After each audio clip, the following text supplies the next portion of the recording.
Sydnie Christmas stood on a bright stage, calm and steady, as millions watched. Her voice was strong. The judges were silent. For a moment, everything in her life seemed clear and simple. But soon after, the timeline began to shift. Small details started to surface. Dates no longer matched. Statements changed. Quiet gaps appeared where clear answers should have been. Public praise stayed loud. Yet behind it, parts of the story slowed, paused, and then moved in a different direction. The rise was fast, but the path after it became harder to follow.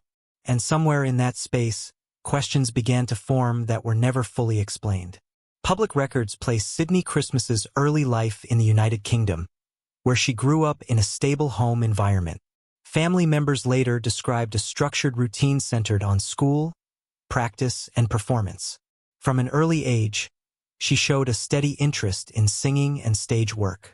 School programs became her first platform. Teachers recalled that she often volunteered for solos and group performances, showing control and focus beyond her age. These early appearances were simple and informal, yet they revealed a consistent pattern of preparation and discipline. Community events followed. Local theaters and public gatherings provided small stages where she could perform regularly.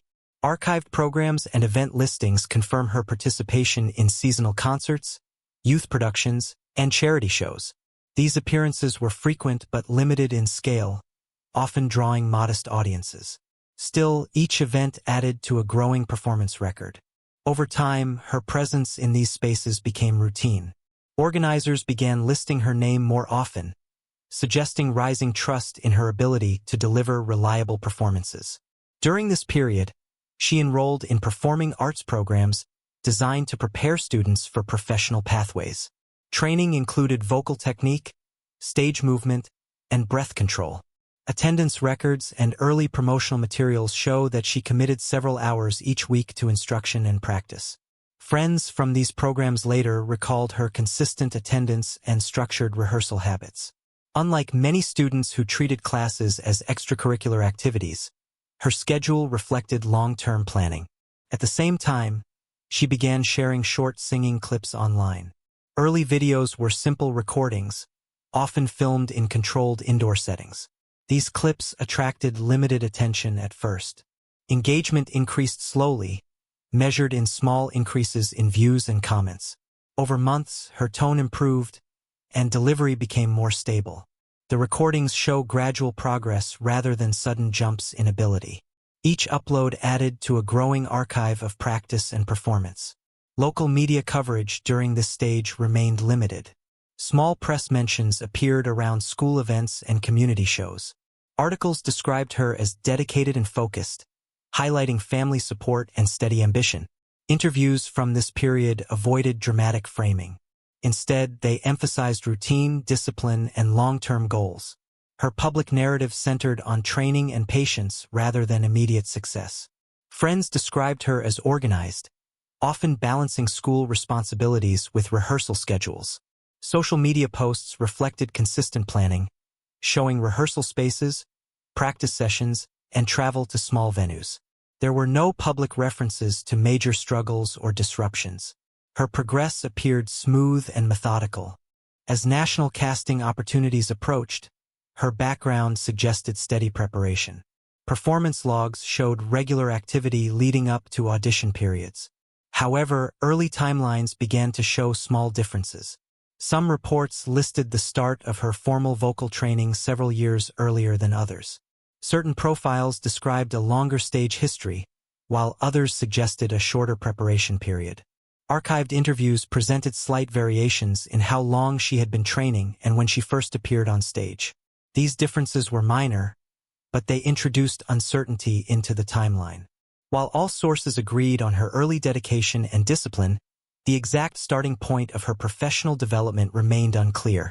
These early records formed the foundation of her public story, yet the small gaps between dates and accounts left unresolved questions about when her structured training truly began. Chapter 2. Open casting for Britain's Got Talent draws tens of thousands of hopeful performers each season. The process is long and layered, beginning with online applications, followed by in-person screenings, closed editions, and multiple internal review stages. Public information confirms that Sydnie Christmas entered this system during a period when her online presence and local performance activity were already established. Registration records show her application was accepted, but the exact date of submission varies across different sources. Early screening rounds are not filmed or broadcast, and only limited details are released publicly. Standard procedure involves several evaluations before any performer reaches the televised stage. According to later statements, Sydnie progressed through these initial phases over a period of months. During this time, she continued structured rehearsals and vocal coaching. Social media posts from that period show regular studio visits, travel between cities, and consistent training sessions. However, the timing of these posts does not always align clearly with reported audition milestones. Some interviews suggest that she received confirmation of early success well in advance, allowing for extended preparation. Other statements imply that scheduling notices came with shorter lead times. This difference creates uncertainty about how predictable or sudden her advancement truly was. In several posts, she referenced preparation without specifying the purpose, leaving open whether these sessions were for early auditions, later rounds, or general training. Behind-the-scenes procedures for televised talent competitions remain largely private. While public voting only begins after broadcast episodes, producers maintain significant control during early selection stages. Performers from previous seasons have described long waiting periods, repeated callbacks, and sudden requests to travel. In Sydnie's case, public documentation suggests a faster progression than average, though no official explanation has been offered. Archived casting announcements confirm the date of her televised audition taping. Yet the weeks and months leading up to that moment remain only partially documented. Travel records implied by social media posts show multiple location changes, though without stated reasons.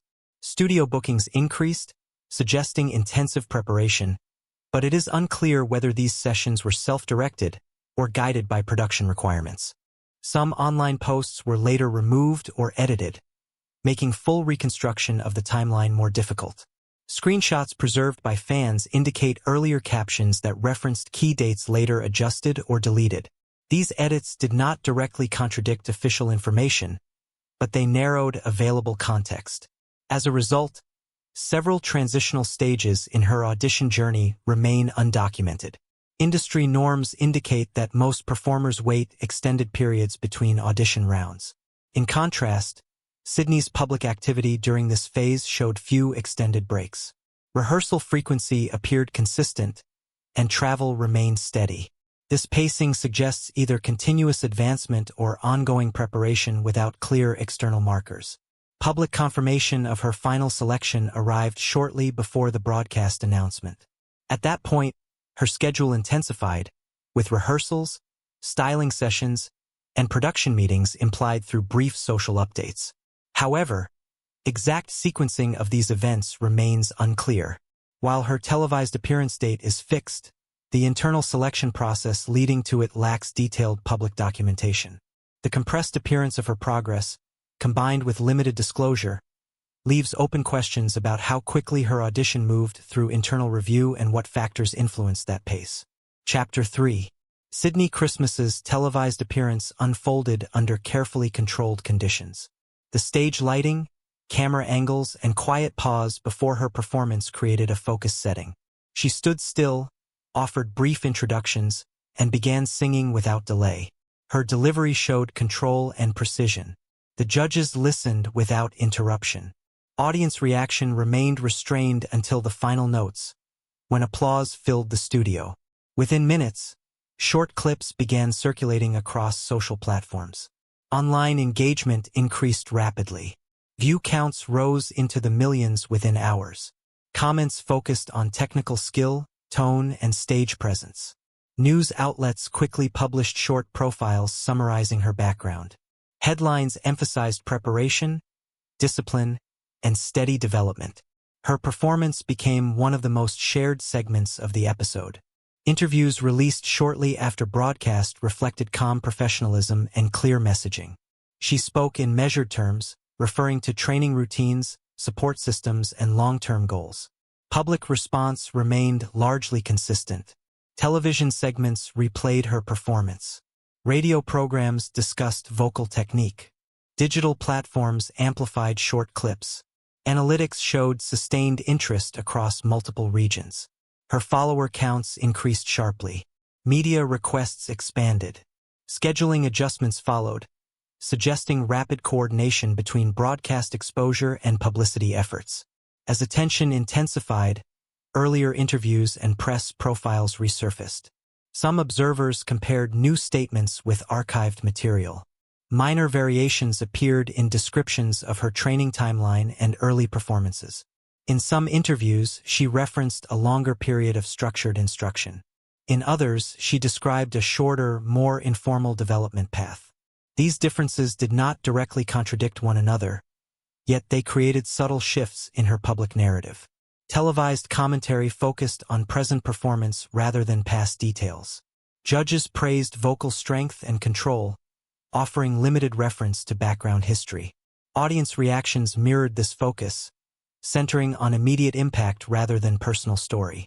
As a result, public perception formed quickly around her onstage presence, while underlying details remained secondary. Behind the scenes, preparation schedules reportedly intensified.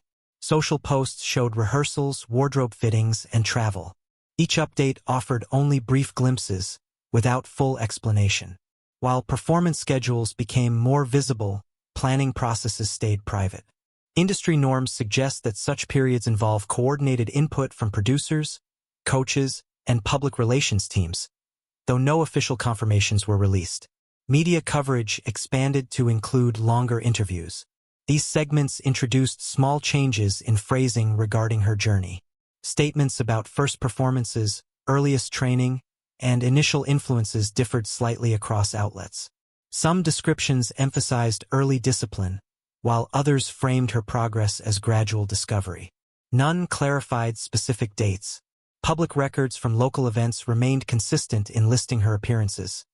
Yet their timing relative to her televised rise became less clear as new material dominated coverage.